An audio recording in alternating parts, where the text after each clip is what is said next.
sobre el trastorno bipolar.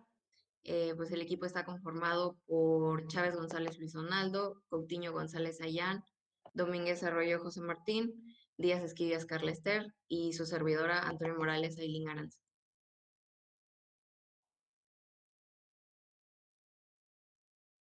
Siguiente, por favor.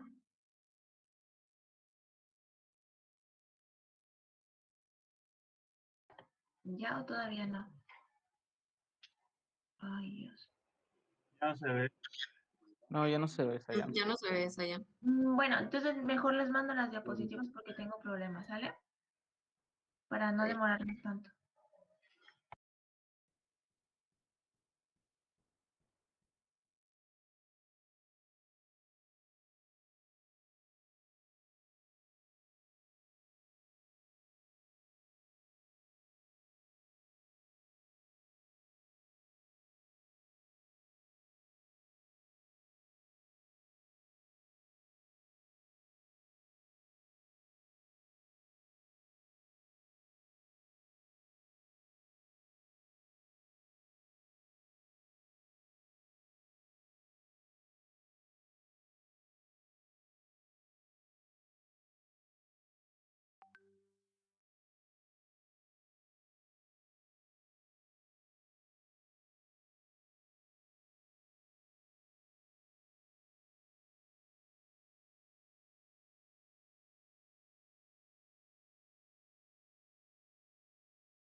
Bueno, compañeros, vamos a continuar. Eh, Siguiente, por favor. Pues como les comentaba, vamos a hablar sobre el trastorno bipolar. Eh, en cuanto a su definición, pues tienen episodios tanto maníacos como depresivos o sufren episodios de manía sola. ¿Se escucha bien? Ok. El espectro bipolar Sí, se escucha es... bien, se ve bien. Adelante. Gracias. Bueno, en cuanto a lo que es el espectro bipolar, es la suma del trastorno bipolar clásico, trastorno bipolar 2 y las depresiones recurrentes. Un episodio de lo que es manía es un episodio que es distinto de un estado de ánimo anómalo y es persistentemente elevado, expansivo o irritable y dura al menos una semana o menos. La manía está asociada con un aumento exagerado de la autoestima, disminución de la necesidad del sueño, hay facilidad para distraerse, hay una gran actividad física y mental y también una implicación excesiva en el comportamiento placentero. Aquellos pacientes bipolares pero que no tienen episodios depresivos, pues se clasifican como, o les son llamados manía unipolar y manía pura. Siguiente, por favor. Lo que sería el trastorno bipolar 1 es una evolución clínica de uno o más episodios de manía con eventos depresivos mayores ocasionalmente. Un episodio mixto, pues es un periodo de al menos una semana en el cual se va a presentar un episodio de manía y también depresivo, un episodio de depresión mayor, casi diario. El trastorno bipolar 2 es una variante del trastorno bipolar que está caracterizado por la presencia de episodios de depresión mayor e hipomanía, y esto en lugar de manía. Siguiente, por favor.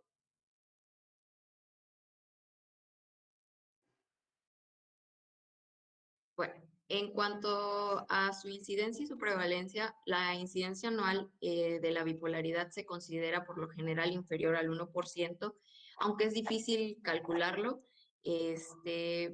Y pues dice que el trastorno bipolar 1 tiene una frecuencia de 0 a 2,4% y el 2 de 0,3 a 4,8%. Esto es hablando anualmente. Siguiente, por favor. En cuanto a lo que es el sexo, el trastorno bipolar tiene una prevalencia igual en ambos sexos y los episodios de manía son más frecuentes en varones. Cuando se presentan episodios de manía en las mujeres, se asocian con un cuadro mixto, ya sea de manía y depresión, o con mayor frecuencia que en hombres. En cuanto a la edad, el inicio es más precoz, comparándolo con lo que es la depresión mayor. La edad de inicio de ese trastorno varía entre la infancia, entre más o menos 5 y 6 años, a los 50 años de edad. En cuanto a situación conyugal, pues es más frecuente en las personas divorciadas y solteras que entre las casadas. Los factores socioeconómicos, pues es más habitual en personas que no terminaron los estudios universitarios, quienes sí lo hicieron. Siguiente, por favor.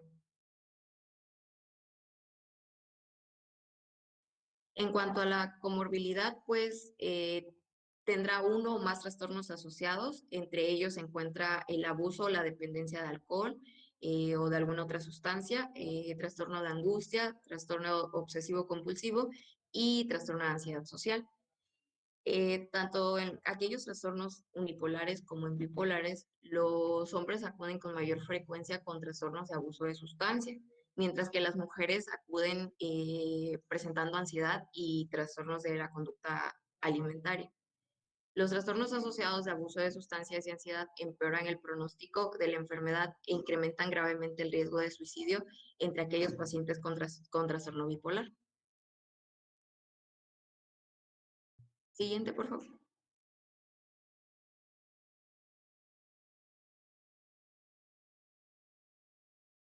Hablando de etiología, pues hay ciertos factores, aunque realmente no se sabe la causa al 100%, pero pues nos menciona que uno de ellos es los genes, o sea, es hereditaria y alguno de los genes que se podrían ver afectados, pues es el de acilglicerolquinasa, la subunidad alfa-1 de un canal de calcio dependiente de voltaje y anquilina 3. Siguiente, por favor. Bueno, las regiones cromosómicas importantes que se han encontrado hasta hoy en día es el cromosoma 18. La enfermedad afectiva se transmite desde la madre en el cromosoma 21Q y en el cromosoma 22. Siguiente, por favor.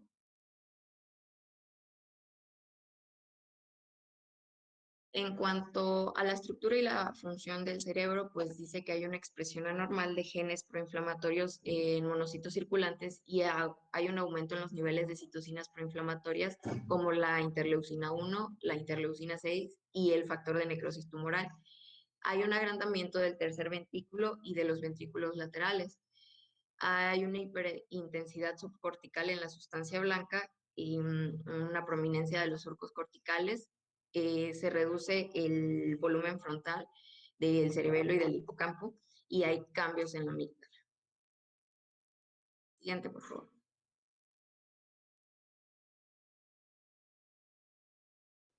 En cuanto a los factores psicosociales, pues estos son o bueno, lo causarían por acontecimientos estresantes durante la vida y parecen intervenir en la aparición del trastorno afectivo bipolar en sujetos genéticamente vulnerables y también puede influir en el desencadenamiento de recaídas a futuro. Puede ser consecuencia también de un superyo tiránico que produce una autocrítica intolerable que después es reemplazada por la autosatisfacción eufórica. También hay una reacción de defensa ante la depresión, aplicando mecanismos de defensa como la omnipotencia, en la cual la persona desarrolla pues delirios de grandeza. Siguiente, por favor.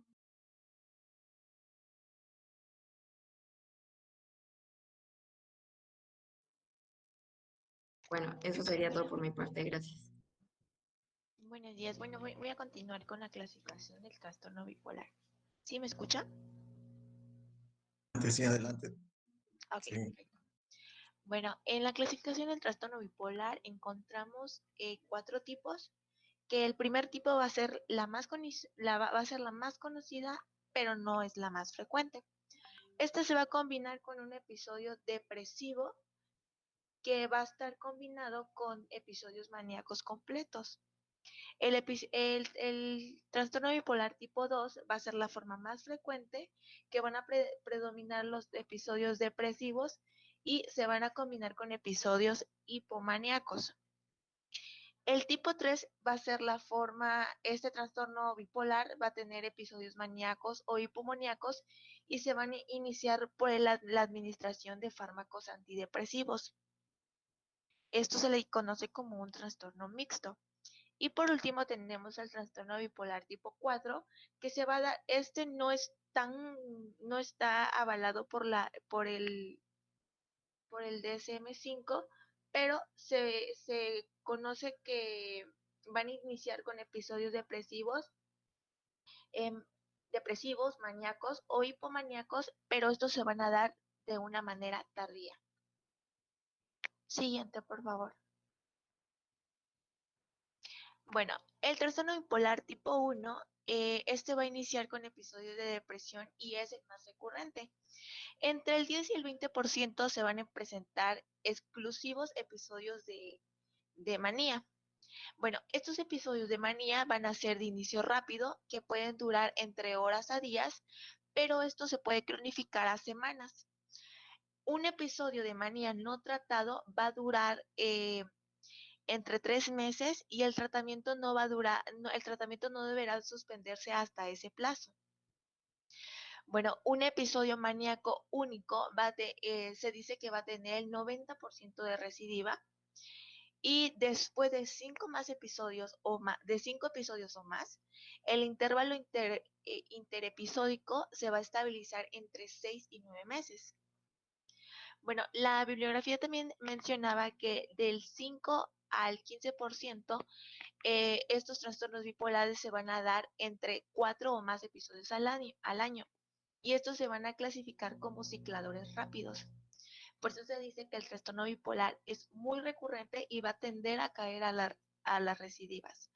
Siguiente, por favor.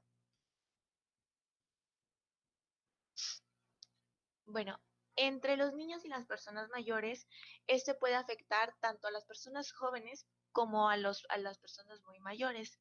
La incidencia en niños y en adolescentes no va a ser tanta, pero puede ser muy precoz a temprana edad. El trastorno bipolar va a tener un inicio precoz que se va a asociar con un mal pronóstico entre la esquizofrenia y el trastorno negativista desafiante. Así como también los síntomas de manía van a ser frecuentes en las personas mayores, pero pues va a tener variedades de causas amplias que pueden incluir trastornos médicos no psiquiátricos, así como demencia, delirio, y en esto va a englobar el trastorno bipolar tipo 1. Siguiente, por favor. Bueno, tenemos el trastorno bipolar tipo 2, que ya les mencionaba, perdón, ya les mencionaba que es el más frecuente. Este va a tener una evolución y un pronóstico que va a indicar un diagnóstico estable. Esto va a demostrar que los pacientes que han tenido padecimientos a lo largo de estos años, digamos que dentro de 5 años va a seguir teniendo este trastorno, perdón. Se conoce que es una enfermedad crónica, por lo mismo de que se va a mantener por largos años y por ello va a mantener un tratamiento a largo plazo. Siguiente, por favor. Bueno, ¿cómo vamos a diagnosticar esto?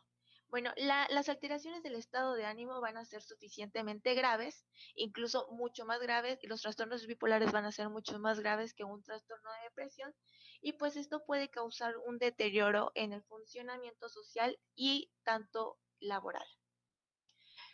Bueno, va a mantener datos prodrómicos, entre ellos van a existir los más frecuentes como la distimia, la ciclotimia, la hipertimia, que entraría la irritabilidad y la impulsibilidad, la labilidad emocional, periodos de ansiedad, trastornos de atención e hiperactividad, depresión, quejas somáticas y problemas escolares.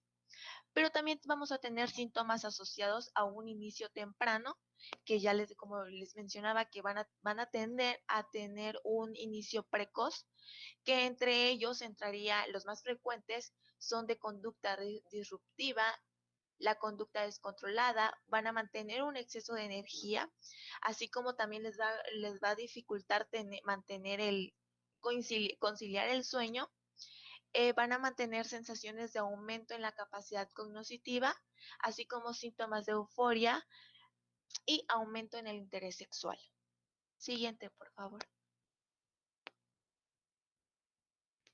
Bueno, es necesario que se van a cumplir criterios de un episodio maníaco. Estos siempre van a presentar estos tipos de síntomas. Y pues es antes o después del episodio maníaco van a haber presencia de episodios hipomaníacos o bien de depresión mayor.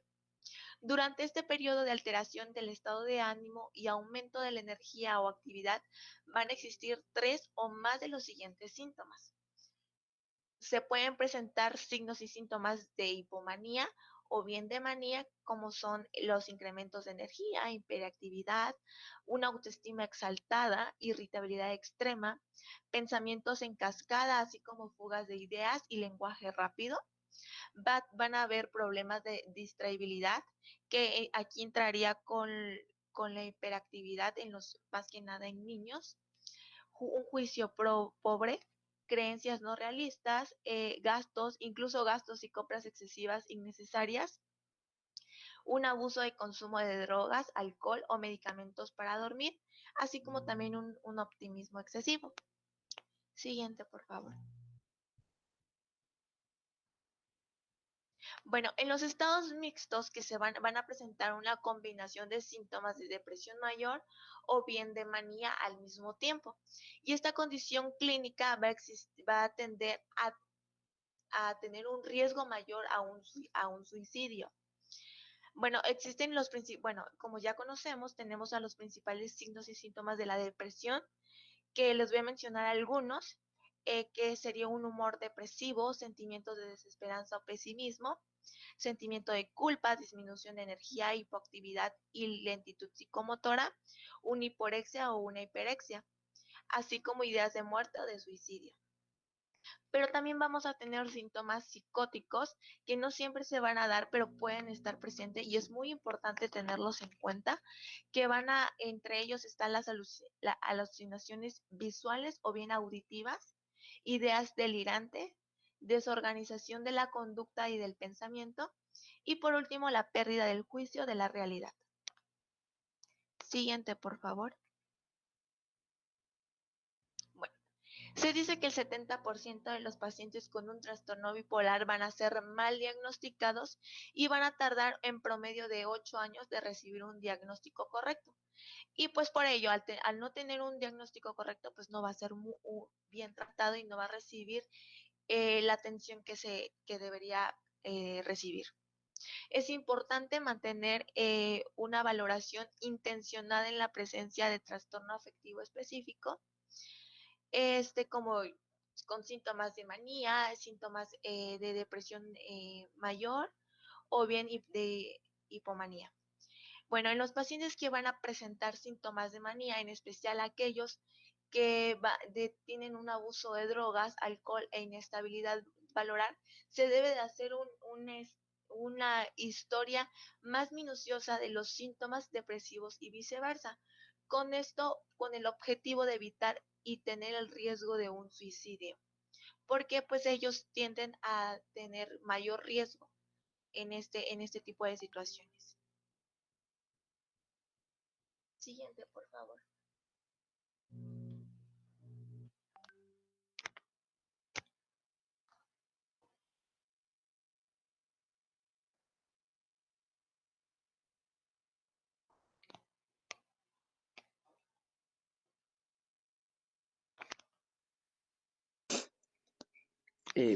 Buenos días, compañeros. Gracias. Yo voy a continuar con el diagnóstico diferencial. La siguiente, por favor, compañero. Gracias. Bueno, acá hay que ser muy claros y tenemos que, permítanme, ahí está. tenemos que ser muy claros y acá pues ya prácticamente nuestros compañeros ya lo clasificaron, ¿no? Las enfermedades mentales. Acá una diferencia que tenemos que establecer es con la esquizofrenia. Pues acá dice que la dificultad se basa en los límites, en los dos cuadros, ya, ya que Breuer plantea la existencia de un continuo entre ambos. En el caso, perdón, es que estoy un poco con escurrimiento nasal por el frío, permítame. Bueno, entonces dice que estos síntomas psicóticos no congruentes con el ánimo van a ser acompañados con síntomas afectivos. Con este concepto podrían ser incluidos en el subtipo de pacientes con trastorno bipolar, bipolar tipo 1 con síntomas maniáticos y psicóticos no congruentes. Entonces dice que los pacientes con trastornos de esquizofrenia afectivo, de esquizoafectivo con síntomas depresivos tienen características clínicas y biológicas en general más cercanas a la esquizofrenia. Menciona que en el DSM 4 el diagnóstico de trastorno psicoafectivo requiere que existan síntomas psicóticos en ausencia de sintomatología afectiva. Es importante saber, y una persona mencionaba que estos cuadros anteriores se llamaban síntomas psicóticos congruentes o aquellos que se relacionan con el estado de ánimo basal. Por ejemplo, delirios grandiosos en el caso de la manía o de ruina en el caso de un episodio depresivo. La siguiente, por favor.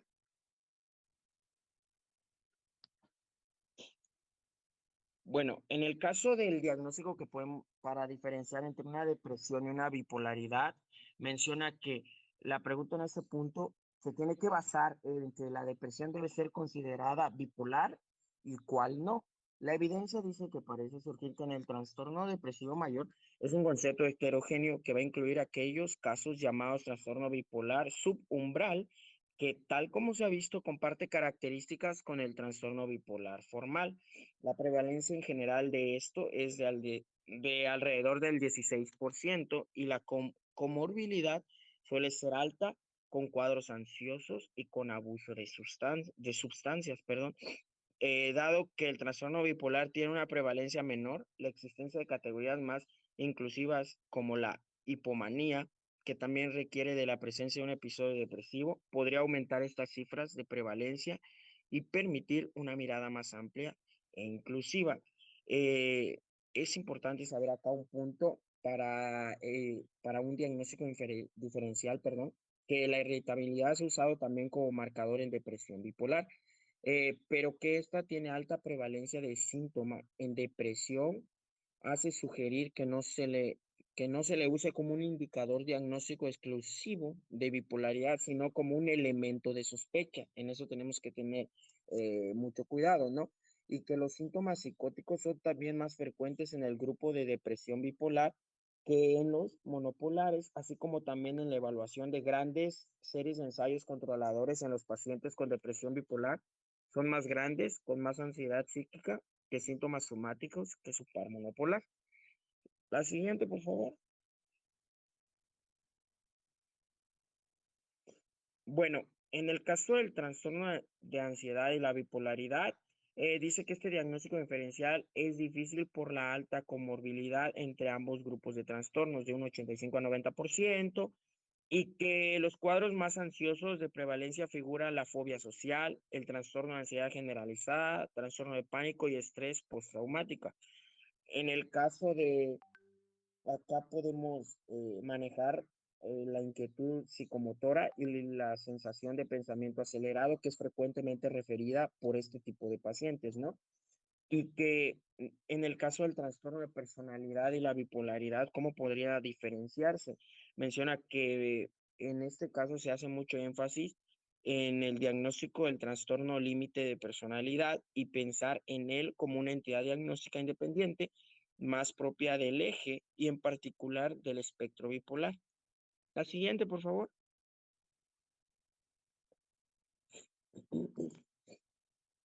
Ok, ¿cómo podríamos diferenciar entre un abuso de sustancias y la bipolaridad?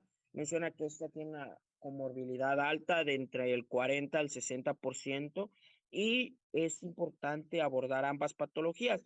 El problema aquí es que algunas sustancias pueden producir síntomas similares a lo de los cuadros anímicos, por ejemplo, la cocaína, que puede producirse el habla acelerada, la inquietud psicomotora, baja percepción del riesgo, disminución de la necesidad de dormir y aumento de la impulsibilidad. Pero por otro lado, el aumento de la impulsibilidad de la manía puede llevar al uso de sustancias. Entonces, una cosa puede derivar a la otra, pero siempre es importante diferenciarlas, ¿no? Y ahí vienen dos tablitas en el caso de cuáles son las diferencias clínicas entre el trastorno límite y el trastorno bipolar. Ahí lo podemos leer claramente. Entre el límite los rasgos son constantes, las manifestaciones son permanentes, exacerbado por eventos biográficos, reactividad interpersonal, mayor respuesta a psicoterapia. En el caso del trastorno bipolar, pues las fases son de comienzo y un término bien establecidos, manifestaciones con inicio y término también, se exacerba debido al estrés y pues hay mayor respuesta al uso de fármacos. La siguiente, por favor. Bueno, en el caso del tratamiento, ¿qué tipo de tratamiento se puede abordar? Mencionaba que el objetivo principal del mismo va a ser que estos episodios sean menos frecuentes y de menor intensidad, ¿no?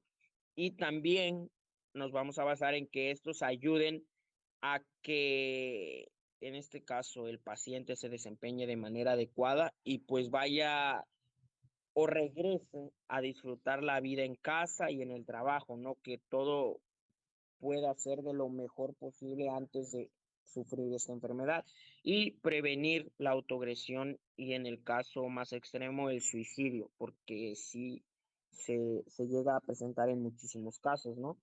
Ahí en la tablita que viene menciona mucho en la guía de práctica clínica los estabilizadores de humor.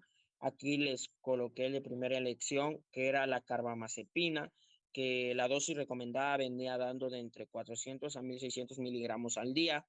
Las presentaciones es de 200 miligramos, ¿no? Y pues, ¿cuáles son las interacciones? La interacción de la carbamazepina es la disminución de la efectividad del aloperinol, perdón, e hiperamina y aumenta el riesgo de hepatotóxico, de paracetamol, también hay que tener cuidado, pues, porque aumenta la toxicidad de beparamilo, la piridomina disminuye su efecto y aumenta la depuración de risperidona. En el caso de esta, ahí trae uno de los efectos adversos como cualquier tipo de fármaco, pero a dosis adecuada no debería existir ningún problema. Las contraindicaciones que maneja esta es la hipersensibilidad, como en la mayoría de fármacos, ¿no? También no se puede utilizar en estos tipos de señalización que menciona ahí, pacientes con bloqueo auriculoventricular o cositas así, pues eso ya prácticamente se tienen que manejar adecuadamente porque pues ya le tienes un seguimiento al paciente adecuado. La siguiente, por favor.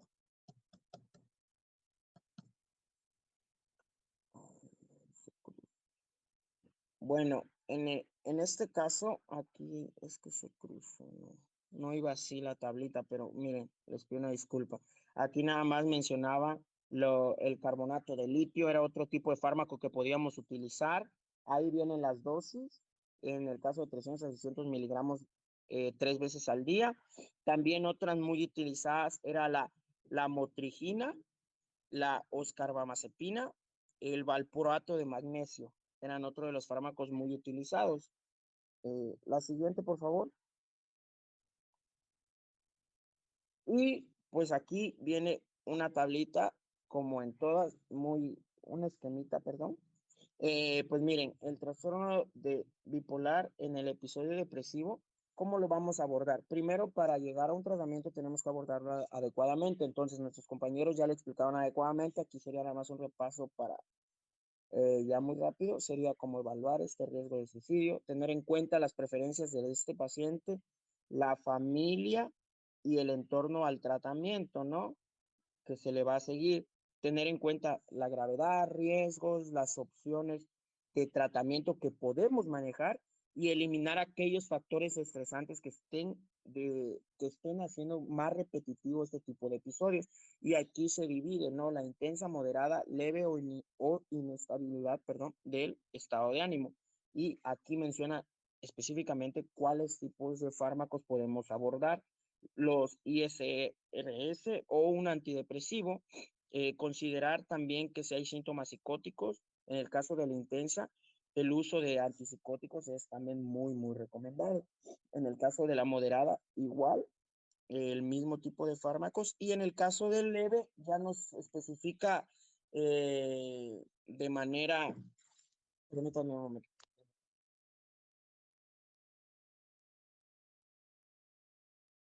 En el caso de la leve, o que nada más presenta algún tipo de inestabilidad, la motrigina es uno de los o litio u otros anticonvulsivantes. Considerar la terapia interpersonal o terapia cognitiva conductual es muy recomendada y también se presenta, o sea, trae muchos beneficios para el alivio del paciente.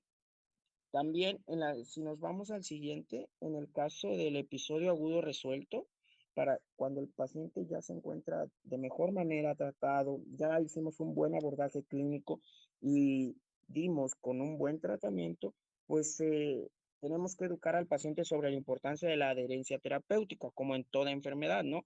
Plantear el tratamiento de mantenimiento y aquí abordamos algo. Si predomina la manía, proteger frente al polo de manía. Entonces, ¿cómo lo vamos a hacer? Con valorar el uso de litio, valproato de magnesio que les mencionaba, o olanzapina. Y la respuesta adecuada al tratamiento, si sí la tiene, entonces vamos a continuar con el mismo. Y si no se presenta una buena respuesta a este tratamiento de mantenimiento, vamos a una segunda línea. En este caso, vamos a la carbamazepina, ¿no? Y si predomina la depresión, si regresamos, ¿no? Entonces debemos de proteger ese polo, ¿no? El polo depresivo y considerar la lamotrigina y la respuesta, si hay una buena respuesta de la lamotrigina, continuamos con la misma y si no, regresamos a un tratamiento de segunda línea que es el litio. ¿Le puedes aplazar tantito para que salga todo el mapita, porfa, Yayo?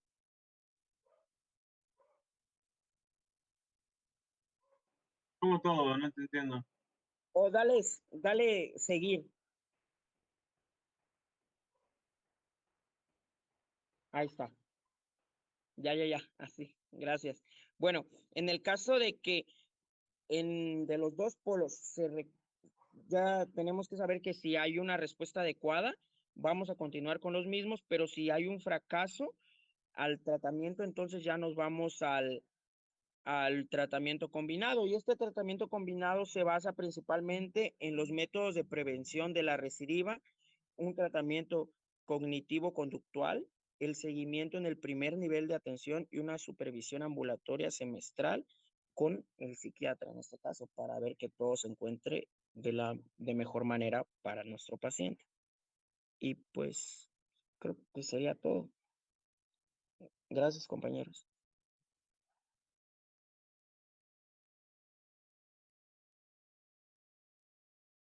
Bueno, me da tiempo de hacer algunos comentarios. Qué bueno que me dejaron espacio para participar. Miren, dentro de los trastornos afectivos bipolares, la historia de la nomenclatura en padecimientos psiquiátricos menciona que antes se llamaban psicosis afectivas, ¿sí? Porque eran como trastornos afectivos que cursaban con cuadros psicóticos, o psicosis maníaco-depresiva, así se le llamaban. Ahora ya se le llaman trastornos afectivos bipolares. Y dentro de los trastornos afectivos bipolares hay grupos de investigación, los canadienses, los alemanes, diferentes áreas de investigación que han llegado a hacer una clasificación de hasta 7 subtipos de trastornos afectivos bipolares, desde el 1 hasta desde el número 1 hasta el número 7. Obviamente, pues nosotros no vamos a ser como ultra especialistas ni ultra investigadores y pues nos seguimos basando en la clasificación como muy concreta: trastorno afectivo bipolar 1 y trastorno afectivo bipolar 2. En el trastorno afectivo bipolar 1, el cuadro que debe uno calificar es la manía, o mejor dicho, se debe presentar manía para que uno lo clasifique como trastorno afectivo bipolar 1. Y en el trastorno afectivo bipolar 2, el cuadro que se presenta predominantemente es la depresión, o sea, es al revés, con cuadros de hipomanía. ¿Cuál es la diferencia entre manía e hipomanía? Pues es la intensidad, la severidad del cuadro. En el maníaco es una energía súper desbordante. Eufóricos, con una grandiosidad, con una autoestima súper agigantada, sentirse muy poderoso o poderosa, meterse en gastos excesivos, aumenta la libido, promiscuidad sexual, abuso de drogas, etcétera, etcétera. Entonces, ese sujeto, por decirlo de algún modo, está inmensamente feliz. ¿Y quién quiere en determinado momento que le quiten la felicidad? Nadie, Doc. Nadie. Obvio es que el paciente pues no va a querer ir a consulta. Él se siente en su mundo, se siente bien, pero está teniendo comportamientos que ponen en peligro su integridad, su economía, porque hace gastos excesivos. Yo he tenido pacientes que no tienen tanto poder económico y lo poco que tienen lo venden, lo regalan, mejor dicho, más que venderlo.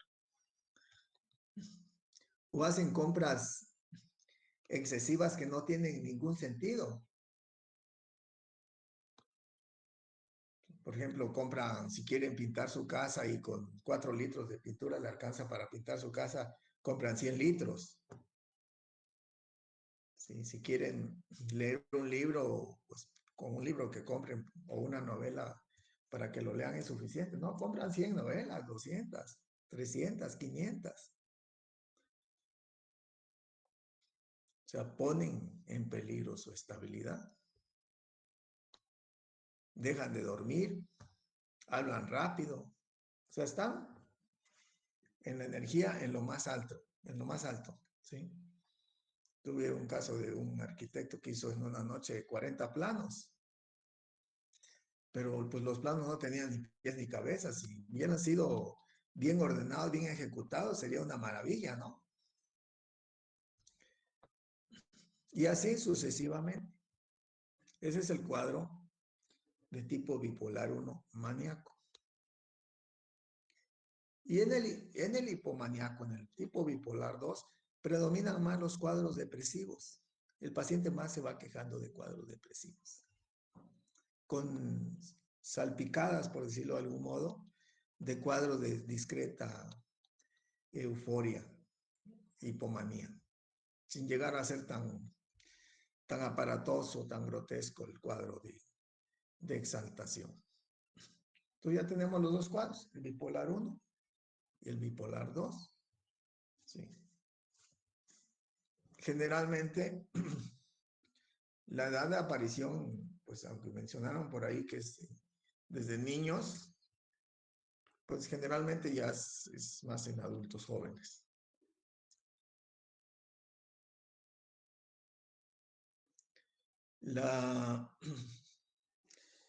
El manejo, quiero corregir también lo del manejo. Mencionaron por ahí que el fármaco de primera elección era la carbamazepina. El fármaco de primera elección aquí en China es el carbonato de litio. Carbonato de litio. Los otros sí se utilizan, pero no son de primera elección. Puede ser valproato semisódico, valproato de magnesio, carbamazepina, la motrigina, etcétera, etcétera. Sí. A grosso modo, eso es el trastorno afectivo bipolar tipo 1 y tipo 2. ¿Sí? Son cuadros que posiblemente una vez en su vida de ustedes como médicos generales vayan a ver, o 2 veces. No es tan frecuente y no es tan fácil que el médico, el médico de la familia, por decirlo de algún modo, el médico general, los maneje estos cuadros, pues, yendo dentro del terreno de la psiquiatría. Son casos, en la mayoría de las ocasiones, un poquito de difícil manejo porque por más que se le hace conciencia de enfermedad a los pacientes, dejan el tratamiento y recaen. No es tan fácil de que tengan conciencia de enfermedad, por más que se les diga, mira, cuando estuviste mal, ya te diste cuenta en qué broncas te metiste, cuántas deudas adquiriste, cuántos problemas familiares tuviste, cuántos problemas laborales tuviste. Sí, doctor, y ya no lo vuelvo a hacer y me voy a cuidar. No, pues recaen otra vez, dejan el tratamiento. ¿Por qué? Porque son tratamientos a largo plazo, son de control. Si no es que tengan una cura como tal, que diga uno, bueno, ya le doy tal tratamiento en 6 meses, 9 meses o un año ya se curó. No, se controló, pero sabemos que en cualquier momento puede disparar otra vez el cuadro clínico. Entonces deben llevar un control estricto. ¿De acuerdo? ¿Preguntas, comentarios?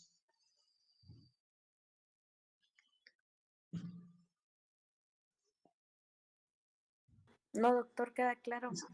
No, doctor. ¿Están por ahí? ¿Cuántos están por ahí? Sí, Doc, todo bien. Yo- 1, 2, 3, 4, 5, Sí, Doc, 6, aquí andamos. 7, 8, Sí, Doc. Sí, Doc. 8, 9. Doc, tenemos una duda, pero sobre A ver. las asignaciones. Es que ya no nos permite subir, por ejemplo, a mí ni la línea del tiempo de la historia de la psiquiatría. Ahorita no tengo la respuesta, voy a ver con la que nos asesora ahí en cómputo, en la Facultad de Medicina, que vea cómo está eso, ¿no? Que por qué no dejan subir bien las tareas. Lo voy a investigar y les doy una respuesta. Por eso no le he mandado una respuesta formal a Jaime, que me ha estado preguntando. Obviamente, pues como representante de ustedes, la pregunta le hacen a él y él me la hace a mí. Pero sí, hoy que ya me presente yo en la facultad, personalmente lo voy a ver eso. Ya les mando yo una respuesta, ¿de acuerdo? Sí, doctor, Sí, gracias. doctor, por Sí, favor. doctor, Muchas gracias. gracias, doctor. Gracias, Nos vemos Doc. en el examen. Hasta Doctor, mañana. respecto Sí. al examen,